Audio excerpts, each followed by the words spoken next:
어제 결혼식이 있어서 서울을 갔다 왔는데요.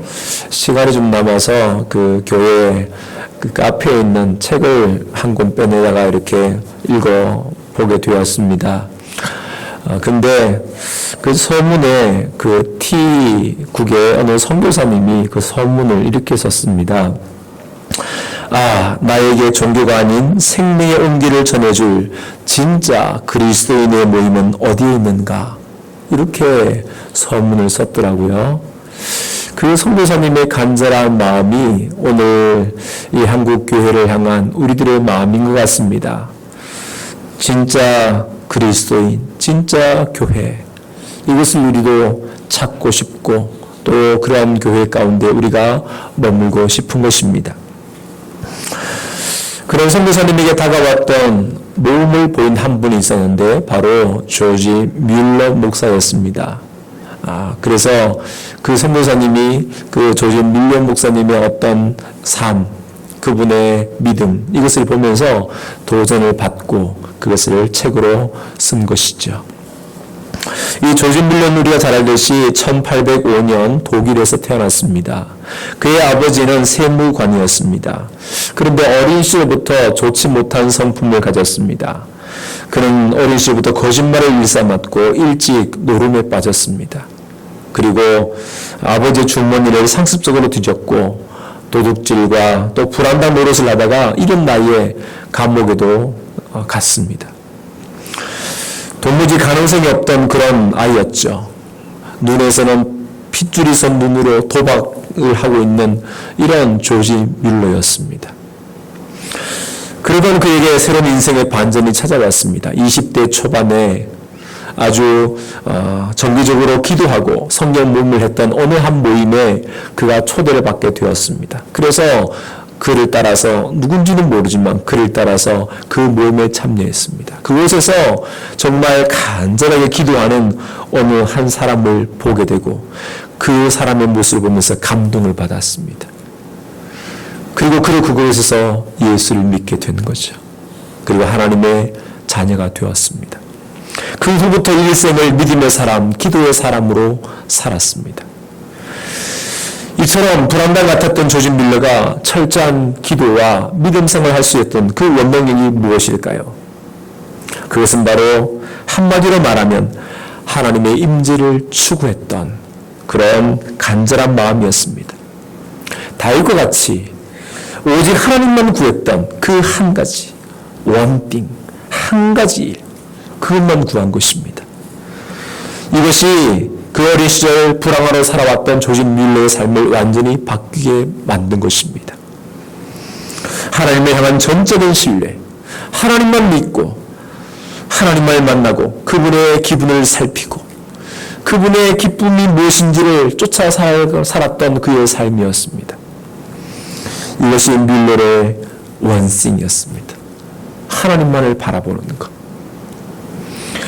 그리고 그 한 마음으로 끝까지 달려간 것입니다. 일생을 그 하나의 마음만 가지고 끝까지 달려간 것입니다. 지금 우리에게는 하나님만을 구하는 사람, 정말 그리고 그 길을 끝까지 달려가는 그런 목회자, 그런 장로, 그런 권사, 그런 성도들이 필요합니다. 오늘 본문을 쓴 이 한 시인도 하나님의 그 은혜를, 하나님을 향한 간절한 사모함을 오늘 말씀을 통하여 간절하게 우리에게 드러내고 있습니다. 이 시편을 쓴 사람이 누군지는 잘 모르지만 오늘 고라 자손의 시라고 이야기합니다. 고라 자손의 시. 이 고라는 사람은 민수기 16장에 나오는 사람입니다. 그는 모세와 아론을 대적했던 사람입니다. 하나님께서 왜 당신만 지도자로 삼으셨느냐? 우리도 레위 지파 사람이고 이스라엘 백성이 다 하나님의 백성인데 왜 당신만 하나님의 사자가 되어서 우리를 다스리느냐? 우리를 지도하느냐? 이렇게 대항했었습니다. 하지만 그것은 모세와 아론을 세우신 하나님을 대항하는 일이 되었고 결국 그를 따랐던 많은 사람들도 결국 목숨을 잃었습니다. 고라와 그의 가족들은 땅이 꺼져서 땅에 침몰돼서 죽었고 그를 따랐던 250명은 하늘에서 불이 내려와서 다 불태워 죽었습니다. 이런 아픔이 있는 고라 후손들이지만 다윗 시대에 와서는 하나님의 성전에서 하나님을 찬송하는 일, 예배에서 가장 중요한 소중한 직분을 담당하는 사람들이 되었습니다. 고라 자손들. 얼마나 감사한 일입니까? 오늘 그들이 이렇게 노래합니다. 만군의 여호와여, 주의 장막이 어찌 그리 사랑스러운지요. 내 영혼이 여호와의 궁정을 사모하여 쇠약합니다. 이렇게 고백합니다. 얼마나 사랑스러운가 주님께서 계시는 그곳이. 그가 주님의 장막, 주님의 궁전을 얼마나 사모했는지를 알 수 있습니다. 주님의 궁전이 어디입니까? 바로 주님께서 임재하시는 성전이지요. 오늘로 말하면 교회입니다. 그 궁정을 사모하여 쇠약하다고 말합니다. 쇠약하다는 말은 사모함이 넘쳐서 실실할 만큼 기진했다는 것입니다. 우리가 상사병을 말하잖아요. 생각하고 하다가 그게 병이 됐다는 거예요. 오늘 이 고라의 손에 시편 한 기자가 주님의 전을 사모해서 그냥 병이 들 만큼 이렇게 사모한다는 것입니다. 그 말은 주님께서 계시는 성전을 사모하는 것뿐만 아니라 더 깊게는 주님의 임재, 주님과의 깊은 교제, 그것을 사모한다는 것입니다. 오늘 하나님만을 갈망하는 그의 모습을 보게 됩니다. 그 장막이 얼마나 사랑스러운지 오늘 그 제단에 집을 짓고 살아가는 그 제비들, 그 참새들을 보면서도 부러워했다는 것입니다. 저들은 얼마나 좋을까. 여러분도 많이 보았듯이 제비집이 그 처마 밑에 딱 붙어서 집을 짓지 않습니까? 아마 이 시편 기자도 그 어느 처마 밑에 집을 짓고 살아가는 그 제비들을 보면서 야, 주님 집에 저렇게 딱 붙어서 집을 짓고 거기서 새끼를 낳고 살아가는 저들이 얼마나 행복할까 그랬다는 것입니다. 그것은 주님의 집에 꼭 붙어있기 때문입니다.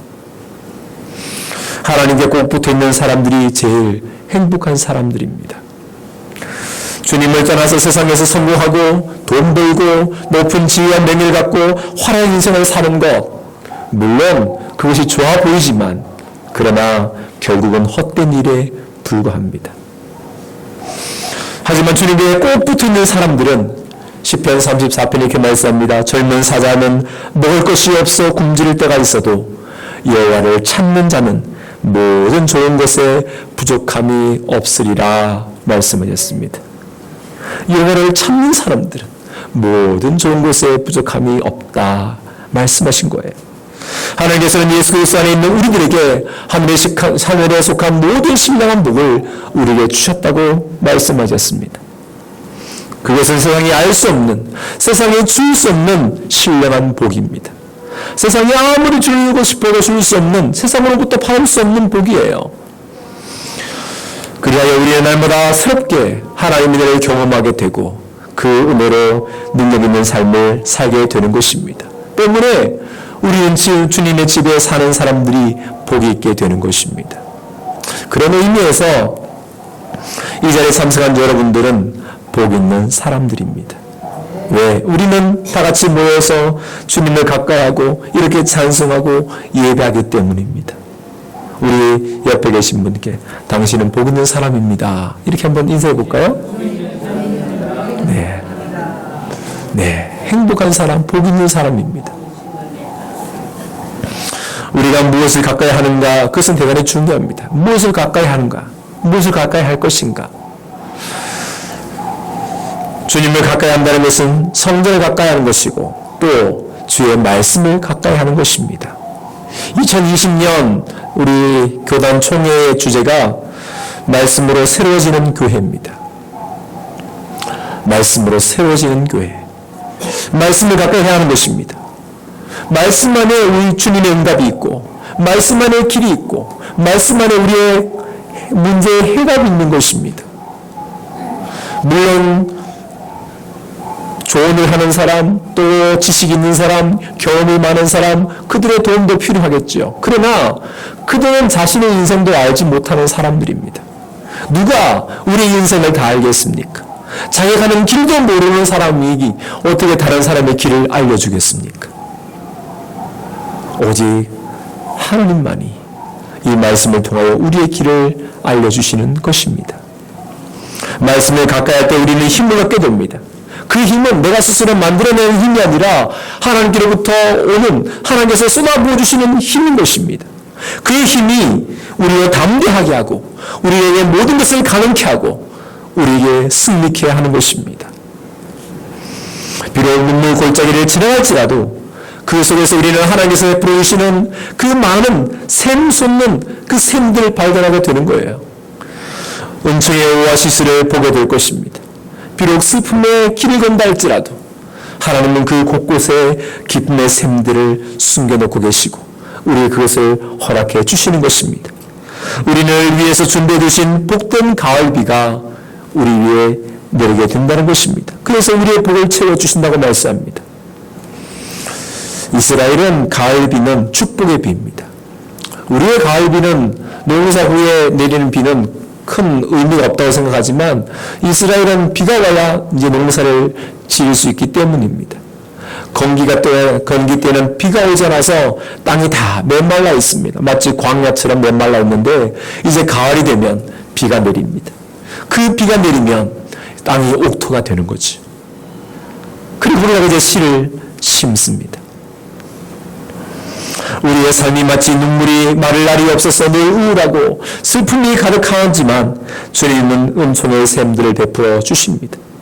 우리의 마음이 이렇게 광야처럼 건조하고 메말라 있으면 모든 것이 불평스럽고 원망과 한숨이 나오고 조금만 일에도 스트레스를 받고 예민해지고 하지만 주님께서 은혜의 담비를 내려주시면 우리의 마음은 풍성해지고 우리의 삶은 기쁨과 감사가 솟아나고 우리의 성격도 부드러워지고 모든 것이 은혜다 이렇게 고백하게 됩니다. 이것이 주님을 가까이 하는 사람들, 주님을 사모하는 사람을 주시는 주님의 복인 것입니다. 이렇게 주님의 은혜를 받게 되고 그 은총 가운데 살게 되는 사람들, 그들은 어떠한 삶을 살게 될까요? 오늘 말씀이 이렇게 말씀합니다. 하나님 앞에서 기도한다는 것입니다. 한번 따라해 볼까요? 하나님 앞에서 기도한다. 기도의 사람이 된다는 것입니다. 만군의 하나님 여호와여 내 기도를 들으소서. 야곱의 하나님이여 귀를 기울이소서. 이렇게 기도합니다. 기도는 다른 사람 앞에서 보여주는 행위가 아니죠. 예수님께서도 기도에 대해서 말씀하실 때 아무도 보이지 않는 골방에 들어가서 음모한 중에 계시는 하나님께 기도하라 말씀하셨습니다. 즉 하나님 앞에서 그분과 대면하여 기도하는 것입니다. 그것은 나의 필요를 일방적으로 요구하는 시간이 아닙니다. 하나님 이거 해주시고 이것도 필요하고 이것도 해주시고 이렇게 막 그냥 자신의 필요를 고하는 그런 시간이 아닙니다. 기도는 주님 앞에서 잠잠히 주님의 얼굴을 구하는 시간입니다. 사람이 여호와의 구원을 바라고 잠잠히 기다림이 좋도다 말씀합니다. 마치 사랑하는 사람과 그저 함께 있는 것 자체가 기쁨이듯이 주님께서 우리가 조용히 주님 앞에 머무르기를 원하시는 것입니다. 나와 같이 시간을 좀 보내자. 나와 같이 좀 대화하자. 나와 같이 잠깐이라도 머물러 있자. 이렇게 주님이 말씀하고 있습니다. 그렇다고 해서 가만히 있으라는 것은 아니죠. 먼저는 주님 앞에 잠잠히 주님을 바라보라는 것입니다. 그리고 우리의 필요를 아뢰라는 것입니다. 우리가 구해야 할 것들, 그 한 가지라도 놓치지 않고 있는 그대로 하나하나 사소한 것까지 다 묻고 주님의 은혜를 구하는 것입니다. 금방 이루어지지 않을지라도 좀 더 의심하지 않고 마음의 믿음을 가지고 간절히 구하는 것입니다. 인디언의 기도가 있어요. 미국 남서부에 한 100년 만에 최악의 가뭄이 들었을 때에 어떠한 친구가 인디언 데이비드라는 친구였는데 자신은 기도하러 간다는 거예요. 그래서 함께 동행했다는 것입니다. 아 그래? 너희들은 어떻게 기도하는지 한번 보자. 그리고는 따라서 갔어요. 그 인디언이 자신이 그 부족에 신성한 돌이 있는 언덕 위로 올라갔습니다. 그 돌로 이렇게 둥그렇게 만들어 놓은 자리인데 거기 가더니 신발을 벗고 그 돌을 하나하나 이렇게 도는 거예요. 아주 경건한 모습으로 돌 하나하나 천천히 잠깐 머물러서 또 이렇게 침묵하고 또 이렇게 하나하나 다 도는 것입니다. 그리고 한 바퀴 다 돌더니 그리고는 이제 하늘 향해서 막 이렇게 기도한다는 거예요. 별로 소리도 내지 않고. 근데 그 모습을 가만히 보았어요. 그 한참 기도가 끝나자 눈을 떴습니다. 그리고는 이제 다 됐다는 거예요. 다 됐다. 그랬더니 물었어요. 아니 벌써 끝났냐고. 비를 내려달라고 기도를 하러 온 것이 아니냐고. 그럼 비가 올 때까지 열심히 기도를 해야지. 그렇게 기도하고 끝나면 되냐고. 이렇게 물었더니 그 인디언이 이렇게 말했다는 것입니다. 아니 나는 비가 내리는 기도를 하러 온 거다. 만일 내가 비를 내려달라고 기도를 하러 왔다면 결코 비는 오지 않을 것이다. 비를 내려달라고 기도한 것이 아니라 나는 비가 내리는 기도를 하고 있다. 그러면서 이렇게 말했다는 것입니다. 나중에 이제 정말 비가 내렸어요. 그때 그 인디언이 이렇게 이야기했습니다. 어렸을 때 어르신들이 내가 기도의 비밀을 알려줬는데 그 비밀은 이거라는 것입니다. 기도하면서 나는 현재의 모든 것에 그리고 과거의 모든 일어났던 것에 나는 다 감사한다는 거예요. 비가 오지 않는 것도 감사하고 황무지에 바람이 있는 것도 감사하고 뜨거운 열기도 감사하고 가뭄도 감사하고 이렇게 모든 것에 다 감사한다는 것입니다. 그리고 이렇게 기도한다는 거예요. 나는 눈을 감고 신성한 둘레를 돌면서 비가 온다고 생각하기 시작한다는 것입니다. 비가 온다고 시작한다는 거예요. 비가 온다고 이미 비가 온다고 시작했다고 그런 생각을 하는 거예요. 그리고 곧 비가 내 몸을 촉촉히 적시는 것을 느끼기 시작한다는 것입니다. 단순히 그것을 상상하는 것이 아니라 깊은 몰입과 집중 속에서 실제로 그렇게 느낀다는 거예요. 그때 나는 비를 맞으며 마을의 큰 광장에 맨발로 서 있다고 그런 말합니다. 비에 젖어 땅이 내 발가락 사이로 스며드는 것을 느끼고 그리고 태풍 속에서 우리 마을 집의 흙벽과 지붕에 덮이는 그 빗소리를 나는 듣는다 말합니다. 그 비릿한 냄새를 나는 맡는다. 흙에서 비가 튀어서 나오는 냄새, 그 냄새를 나는 맡고 있다. 나는 마을에서 나와 비를 맞으며 가슴께까지 자란 옥수수밭 사이를 걷고 있다. 그 황홀하고 짜릿한 느낌을 뭐라 표현할 수가 없다. 눈을 감고서 나는 그 모든 것을 느낄 수 있다. 뭘 말하는 것일까요? 그는 지금 비가 오게 해달라고 기도하러 왔지만 그러나 비가 오게 해달라고 기도하는 것이 아닙니다. 이미 비가 오는 것을 그는 느끼고 있는 거예요. 그 돌을 돌면서. 기도가 무엇입니까? 단순히 우리의 피를 달라고 기도하는 것이 기도일까요? 그렇지 않습니다. 그것이 이루어졌음을 믿고 실제로 그렇게 사는 것입니다. 아직 비가 오지 않았어요. 그러나 이미 그는 기도 속에서 실제로 그것을 경험하는 것입니다. 이미 비가 가장 내리는 것을 경험하는 것입니다.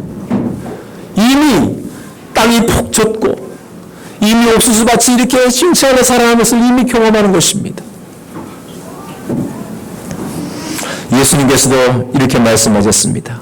마태복음 21장에 너희가 기도할 때 무엇이 있는지 믿고 구하는 것은 다 받으리라 하셨습니다. 이 말씀을 나의 말씀으로 받게 되기를 바랍니다. 믿고 구하는 것은 다 받으리라. 한번 따라해 볼까요? 믿고 구하는 것은 다 받으리라. 될 거를 이미 나의 것으로 믿는 거예요. 이렇게 주님의 은혜를 받게 되고 그 은총 가운데 살게 되는 사람의 삶이 어떨까요? 오늘 이렇게 말씀합니다. 참 행복이 무엇인지를 알게 되는 것입니다. 한번 따라해볼까요? 참 행복이 무엇인지를 알게 된다. 주님 안에서 보내는 하루를 주님의 궁정에서 살아가는 그 삶이 행복인 것을 알게 되는 것입니다. 이 시인은 주님의 궁정에서 살아가는 그 하루가 다른 곳에서 첫날보다 더 낫다고 고백합니다. 주님의 전에서 문지기로 사는 것이 아들의 장막에서 그냥 편안하게 즐겁게 사는 것보다 더 복이 있다고, 더 좋다고 말을 하고 있습니다. 여러분은 무엇이 더 좋습니까? 누가 만약 나에게 어떤 것을 선택하라고 한다면 우리는 당연히 더 좋은 거, 더 쉬운 거, 더 내게 유익이 되는 거, 그런 것을 선택하지 않겠습니까? 누가 일부러 힘들고 어렵고 안 되고 싫어하는 것을 선택하겠습니까? 조금이라도 더 좋은 것을 선택하죠. 사람들은 그의 출생지가 어디인지, 어떤 집안의 사람인지 궁금해합니다. 그것을 따라서 흙수저니 금수저니 이런 말을 하죠. 하지만 온 세상을 창조하신 전능하신 하나님의 아들 예수님은 이스라엘 수도인 예루살렘도 아니라 그 당시에 이스라엘 다스렸던 헤롯 왕가의 가문도 아니라 어느 조그마한 시골 베들레헴에서 사람도 있지 않는 그 마구간에서 태어나셨습니다. 그것도 소나 양들 짐승들이 있는 그곳, 그들의 밥그릇인 그 구유에서 탄생하셨습니다. 세상에서 가장 존귀한 분이 탄생하셨는데 그것은 화려한 왕궁이 아닙니다. 마구간입니다. 세상에서 가장 위대한 분이 탄생하셨는데 그 누운 곳은 화려한 침대가 아니라 짐승들의 밥그릇인 구유였습니다. 그분이 그것을 선택하신 것입니다. 그렇게 선택을 하신 거예요. 그럼 우리가 묻게 되죠. 왜 그것을 선택하셨습니까? 더 좋은 것도 많으실 텐데, 더 좋은 것도 훨씬 더 많은데 왜 거기에서 태어나셨습니까? 왜 그것을 선택하셨습니까? 물을지 모릅니다. 제왕 솔로몬이 이렇게 말씀하고 있습니다. 사람의 운명은 짐승의 운명과 다를 바가 없어 사람도 짐승도 같은 숨을 쉬다가 같은 죽음을 당하는 것을, 이렇게 모든 것은 헛되기만 한데 사람의 짐승보다 더 나은 것이 무엇인가? 종기 하나 깨닫지 못하는 사람은 멸망하는 짐승 같다고 말씀하셨습니다. 경건하지 않고 하나님의 은혜를 악용하고 방탕하게 삶을 살고 예수를 믿지 않고 살아가는 모든 사람들은 이성 없이 살아가는 짐승과 같다고 말씀합니다. 본능적으로 살아가는 것이죠. 때문에 예수님은 하나님의 아들이시지만 짐승처럼 살고 있는 우리들을 구원하시고자 짐승들이 사는 그 마구간에 오신 것입니다. 그러게 예수님께서 태어나신 그 마구간은 단순히 짐승들만 있는 더러운 곳이 아니라 가장 영광스러운 분이 계신 곳이기 때문에 세상 그 어느 왕궁보다 더욱더 영광스러운 곳입니다. 주님께서 모으신 그 구유는 비록 짐승들의 음식을 먹는 곳이지만 그러나 그곳이 아니라 온 세상을 구원하실 생명의 떡으로 자신을 들이신 주님이 오신 곳이기에, 주님이 누우신 곳이기에 그 어떤 영광스러운 곳보다 더 영광스러운 곳입니다. 주님의 성전에서 주님과 함께하는 하루가 세상에서 즐기는 첫날보다 더 귀하다고 복되다고 고백하는 우리들이 되어야 하는 것입니다. 악인들의 집에서 호화롭게 사는 것보다 내 하나님의 집에서 문지기로 살아가는 것이 나는 더 행복하다고 우리는 고백하는 사람이 되어야 합니다. 그렇다면 예수님은 무엇을 좋아하셨을까요? 히브리서 이렇게 말씀합니다. 우리 믿음의 근원이시며 우리 믿음을 완전케 하시는 예수님을 바라봅시다. 그분은 장차 우리를 기쁨을 위하여 부끄러움과 십자가의 고통을 참으셨으며 지금은 하나님의 우편에 앉아 계십니다. 말씀합니다. 예수님은 머리에 밀관을 쓰시고 매를 맞고 십자가에 달리시고 온갖 수모와 조롱을 받으시고 벌교받고 지제 수치를 당하시고 마지막 죽음에 이르기까지 하셨음에도 불구하고 장차 우리가 받게 될 그 구원, 하나님의 자녀가 되는 그 기쁨, 그 즐거움 때문에 그 부끄러움과 그 고통을 하나도 개의치 않으셨다고 말씀합니다.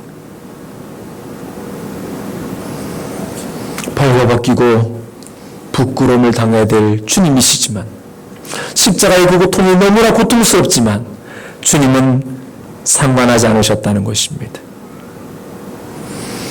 나는 어떻게 돼도 괜찮아. 너가 구원을 받을 수 있다면 나는 아무렇게나 돼도 상관없어. 나는 어떠한 취급을 받아도 괜찮아. 너가 구원을 받는다면, 너가 하나님의 자녀가 된다면 나는 그것이 더 기쁜 일이야 말씀하십니다.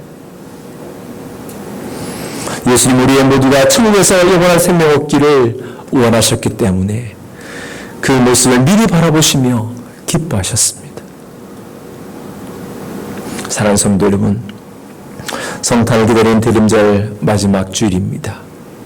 우리 모두는 다시 오실 주님을 기다리고 있습니다. 주님과 함께 영원토록 그 주님의 나라에서 함께 기뻐하고 즐거워할 날을 우리는 기다리는 사람들입니다. 다시 오실 주님을 기다리는 대림절 마지막 주일, 오늘 세상에서의 첫날부터 주님 전에서의 하루를 세상의 악인의 장막에서 호화호식하며 사는 것보다 주님의 전에서 문지기로 사는 것이 더 행복함을, 더 복된 삶을 사는 것을 우리 모두가 고백하며 우리도 그 주님과 함께 아름답게 살아가는 삶이 되기를 간절히 바랍니다. 기도합시다. 은혜로우신 하나님, 우리 모두가 더욱 주님의 임재를 사모하며 주님과 함께 더불어 기쁨을 누리며 살게 하여 주시옵소서. 세상에서의 첫날 악인의 장막에서 호화호식하며 살아가는 그 삶보다 주님과 더불어 살아가는 그 하루가 주님 전에서 문지기로 살아가는 것이 더 행복함을 우리 모두가 알게 하여 주시옵소서. 가장 낮은 자리에 찾아오시고 우리를 위하여 친히 모든 것을 다 내어주시면서도 오히려 그것을 기뻐하셨던 주님처럼 우리도 참된 기쁨을 얻게 하여 주시옵소서. 예수님의 이름으로 기도드리옵나이다. 아멘.